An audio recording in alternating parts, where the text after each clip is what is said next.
I am here with Dr. Roksana Alavi, who is a philosophy professor at the University of Oklahoma. Thanks so much for joining us. Thank you so much for having me. I'm so excited about your book, which is all about oppression. But what exactly is oppression in general terms? Okay, in general terms, oppression, as we might know, is a kind of harm. It's a kind of harm done in a group of people because of their membership in that they belong to. It's not any kind of harm is oppression, because we can imagine situations where people are harmed because they're victim of a crime, because um, they have an accident, or they have and so those kinds of situations. So it's inflicted on individuals because of their group membership. And in the scholarship of oppression, there's always a discussion of a privileged group, which is a group that benefits from an oppression of that group that's being harmed.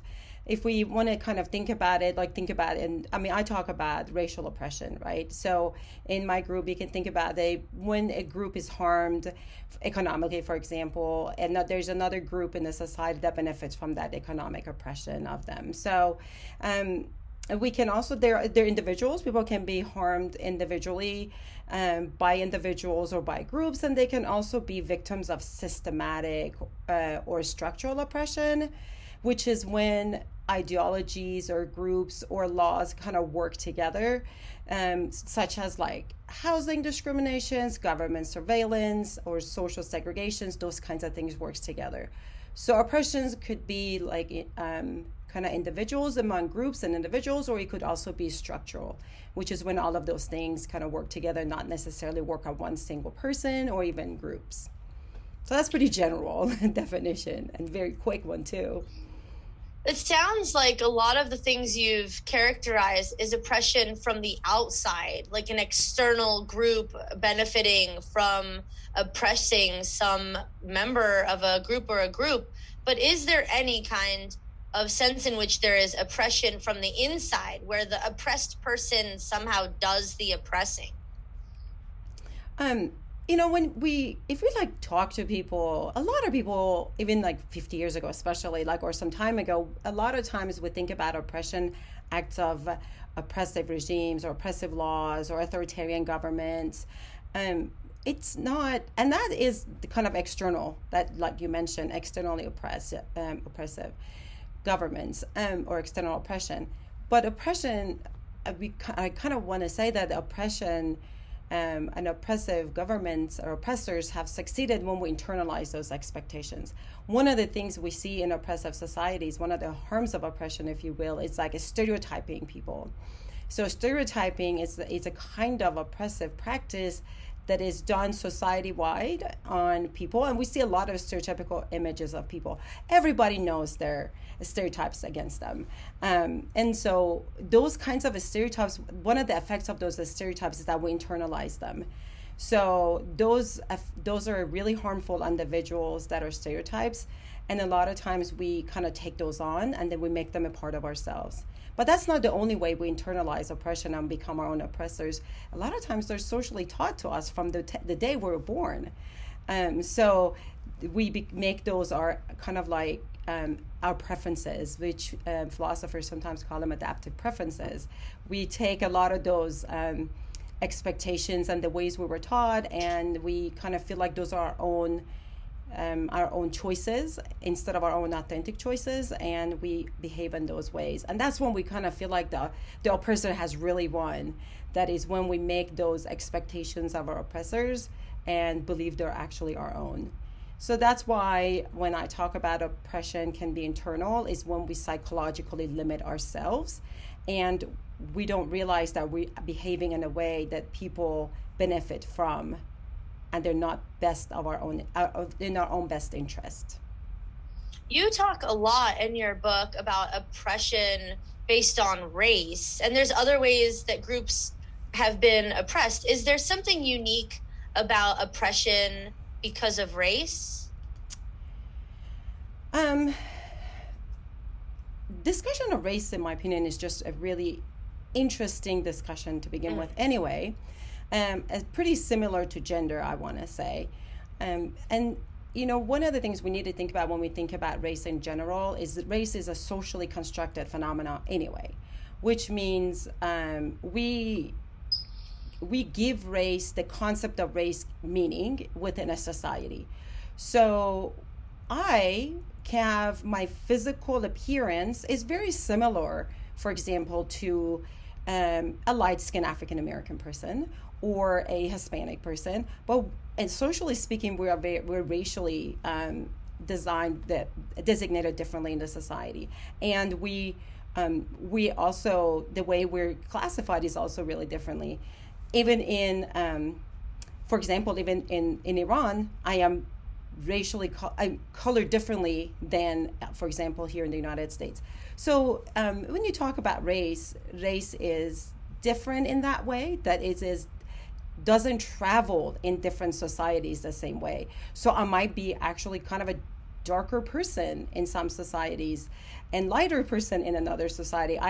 There was a African woman activist, and I asked her if I could go with her to Africa. She was going to Senegal, and while she was doing activism work back in the 90s, she goes, "You're too white to go to Senegal with me." And I thought, oh, really? And so that's what, it was kind of interesting to me that I was like, oh, I've never been told I was too white for anything. So I think that was a kind of made it really interesting, because that race doesn't travel in that way. So so when we think about whether race is similar or is it unique, I think oppression in general, like I defined it, it has certain kind of criteria in common. But every kind of oppression, every group experience certain kinds of harms in a different way and has different kinds of histories and conceptualization of the terms that come along with it. Because obviously, for example, the Native American population or like the African American population have a lot of different histories, or even Hispanic population have a lot of different histories in the United States in relations to power and privilege than, like, let's say, Iranian American community or Jewish American communities. So there is going to be similarities and there are going to be differences. Okay, let's get more specific. Tell me about the oppression of Iranians in America.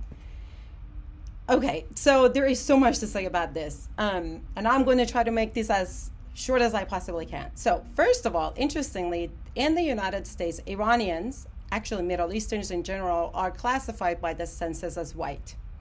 So, so we're kind of almost like, by census, we're invisible in a way, because we're not counted as, we're counted as white. There's no designation for us when they take census. And there's been a lot of work to try to kind of put us in there, at least a Middle Eastern designation, because we all fall under white, which I digress for a moment, because so when there's been a lot of cases of Iranian Americans going to court in discrimination cases, but if you're white, you can't claim discrimination because you are already classified as white, and a lot of Iranian Americans identify as white. So it's like, okay, so where's the discrimination coming? You're white. So there is this weird place to be. And a lot of that identifying as white is because of the privilege that comes with being white in America. So I think that's just one aspect of it. So then there is some cases documented, and Mobashir actually talks about that in his book. He's a Iranian American sociologist. So that's one aspect of it. And again, Iranian Americans in the United States, there's like so many different waves of immigration to the United States by Iranian Americans. Most of them started in 1970s, late 70s, with the Islamic Revolution that happened. So there are generations and generations of different kinds of cultural things. So there's a lot of identity crisis within the Iranian American community. So there's a lot of division within the community. So there is that. And also, now when we talk about the oppression in the Iranian American community, that becomes even more tricky. because Iranian Americans, there's an MIT research was done in the Iranian American community, and Iranian American community are have the 5 times the number of doctorates than national average. And per capita, the average income of Iranian Americans is 50% higher than of the nation. What is it, like the family average income is like 38% higher or something like that. And so there's like, you look at the socioeconomic status of the Iranian American community, and then it almost doesn't seem odd. It doesn't seem right to talk about Iranian American oppression when you're looking at this socioeconomic status. But the way, when you look at the socio-political status of Iranian Americans, things are starting to make a little bit more sense, because the Iranian community, the Iranian American community, does suffer from social and political barriers, and some of those things come with some of them come with kind of a strained relationship between Iran and the United States, that and the kind of a backdrop. I mean, I kind of really feel like the backdrop of my life has been the hostage crisis, and it seems like I can't get away from it. Like, Argo came out just about the time that we felt like, okay, we don't have to worry about that. We've gone far enough on the hostage crisis that I don't have to worry about it. And I actually talk about this in the book, about how the boundaries of, like, it seems like my identity as an Iranian American has been confounded between these like boundaries of being the hostage crisis and Argo. And actually, I graduated high school the same year that Not Without My Daughter. That's another movie about the Iranian American man who took his wife to Iran, American wife to Iran. And anyway, so that came out that same year. And then another side of the community is Shahs of Sunset. I don't know if you have heard about that. And that's another side. So it's like this affluent, just Iranian community in LA. So it's, you look at that, and there's like all of these really awful stereotypes. So media images of Iranian American community in the United States is not really favorable, whether they're fundamentalists, religious, out there people, or this affluent, promiscuous Iranians in LA. So it's just like there is no middle ground for us to be portrayed in the media. So there just seems to be there's this boundaries that doesn't really, this perception that we have in the community in the United States is not, if you don't know any Iranian Americans, this is a really bad image of us that you receive. So I think those are not really positive images, and that because of that, a lot of us just are kind of like hesitant to be within the community. A lot of negative images, it's kind of like keep us away, that don't really know how to navigate that. A lot of us kind of live these kinds of double lives. We either try to like shy away from the a larger American community, or try to almost mix in, kind of assimilate as much as we can, and almost live in this dichotomy of let's just assimilate as much as we can, change our names to more Western sounding names, don't really talk about our Iranianness if we possibly can, maybe even change our last names as much as we can to sound more Western. So basically just pass as much as we can, which was passing meaning just like as another race, as white as much as we can, which can be harmful, because sometimes you in a way, the way I have experienced it when I come across, which I call it in my book as passing Iranians, is when you come around passing Iranians, it's a kind of like confusing, because you're like, okay, do I say hello to them in Farsi, or do you say in English? Do you shake hands with them? Do you ignore them? Because they're passing, so they don't want to know that they don't want me to acknowledge them. And so there is this like, not only there is this anxiety of how you approach them, there's also this loss of community, because there is this, it's like my support system almost as is shrinking. And so I think there's a lot of that adds to this kind of situation that is that causes harm within the society.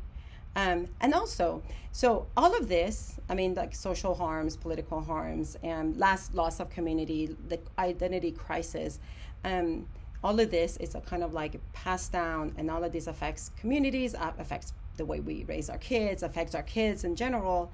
And I kind of talk about oppression as defined as having, I mean, oppression is defined as having a kind of harm involved.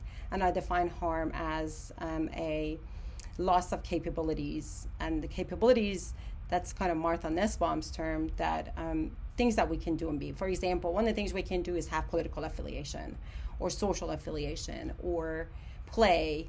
Those kinds of things are some of the things that people can do. And those are the things that are violated when we don't engage our society, or our larger society, or shy away from it. And I think that is an element of oppression, even though people might just say, well, play is not that big a deal. But try to take joy and play away from a person. I mean, that is a huge mental health crisis when you don't have that as a part of your world. So that was a very long-winded answer, but there you are. Yeah, you ended with the answer to the next question I was going to ask you. So maybe I can just ask you to continue speaking about it. I was going to ask about offsetting the oppression, or preventing, if we could, oppression. If we're trying to minimize oppression of Iranians in America, what might we as Iranians do, but also could other minority group members help offset the oppression of another minority group? I think that is a really good thing to do. I'm really glad you asked this question. I think making alliances with other communities of color, other minority communities, is a really great opportunity to not only expand our communities and get to know each other better and make alliances. It's also good for us. I mean, we do better together. I mean, I think that just goes without saying. The more we are together, the more we get to know each other, the more we get rid of negative stereotypes about people.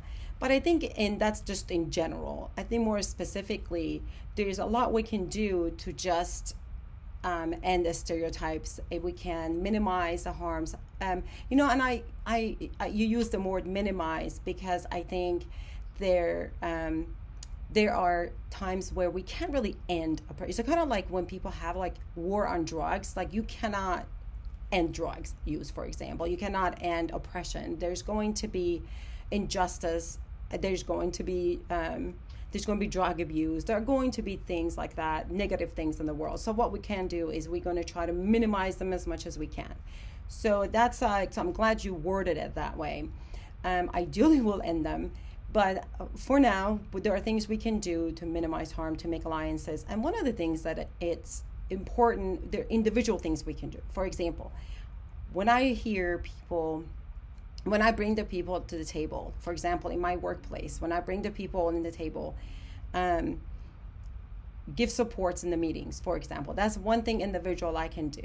There are simple things. There's speak up for people when they're not there. I mean, one of the simplest things people do, and within their homes. Okay, Thanksgiving right now as we speak is around the corner, and there are going to be times that people are going to might hear, and I know that some people might hear these things because I hear from my students, right, that I'm going to a family get together and these kinds of jokes and these kinds of sentiments are going to be spoken of. How do I respond to it? For example, one of the things you can do is you can just, for example, not engage in those things. There are different steps, that there are comfort levels of how people not just stand there and, for example, laugh at racist jokes or sexist jokes or engage in those kinds of activities. There are simple little things you can do. There are bigger things, like if people need support, sometimes people need monetary support, give it to them. And that is not just with the Iranian community. That's with anybody who needs them.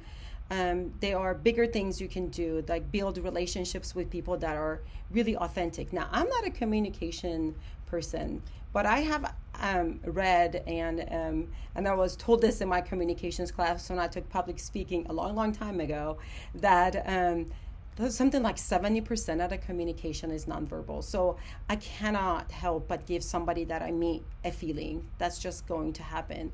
So my relationship, if I want to if I want to be an ally to another person, if I want to be a support for another person, I can't fake it. I have to be genuine. I have to do the self-work that it requires. I can't remember the name of the person, but it requires the moral courage to do a self-evaluation and be the person that this person needs, because I can't become an ally until I kind of check my own biases and implicit biases, the biases I don't know I have them, until then I can become a good ally. So I think we got to do our own work before we can help other people. And then there are other things that we can do. We can, for example, we can work in the government. We can kind of try to make legislation that is required.